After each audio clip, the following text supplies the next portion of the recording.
बातमी गडचिरोलीमधनं इथं झालेल्या चकमकीत 7 माओवाद्यांचा खात्मा केला गेलाय। 25 लाख रुपये बक्षीस असलेल्या जहाल माओवादी प्रभाकर चकमकीत ठार झाल्याचं कळतंय। गडचिरोली जिल्ह्यामध्ये भामरागड तालुक्यातल्या जंगलात ही चकमक झाली। या चकमकीत दीपक मडावी हे जवान शहीद झाले तर एक जवान जखमी झालाय। या चकमकीत माओवाद्यांच्या गडचिरोली विभागीय समितीचा प्रमुख, माओवाद्यांच्या सब झोनल ब्युरोचा प्रमुख आणि कंपनी 10चा प्रभारी प्रभाकर हे ठार झालाय। त्याच्यावर 2 राज्यांचा मिळून 50 लाख रुपयांचं बक्षीस आहे। प्रभाकर हा मूळचा तेलंगणातल्या कामारेड्डी इथला रहिवासी आहे आणि अनेक वर्ष माओवादी चळवळीमध्ये तो सक्रिय होता।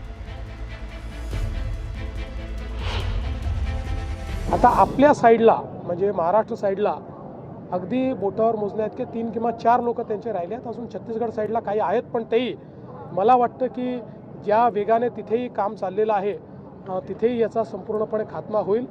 आमच्या पोलिसांनी जे हे केलेलं कार्य हे अत्यंत मोठं आहे। दुर्दैवाने याच्यामध्ये एक आमचा पोलीस देखील शहीद झालेला आहे।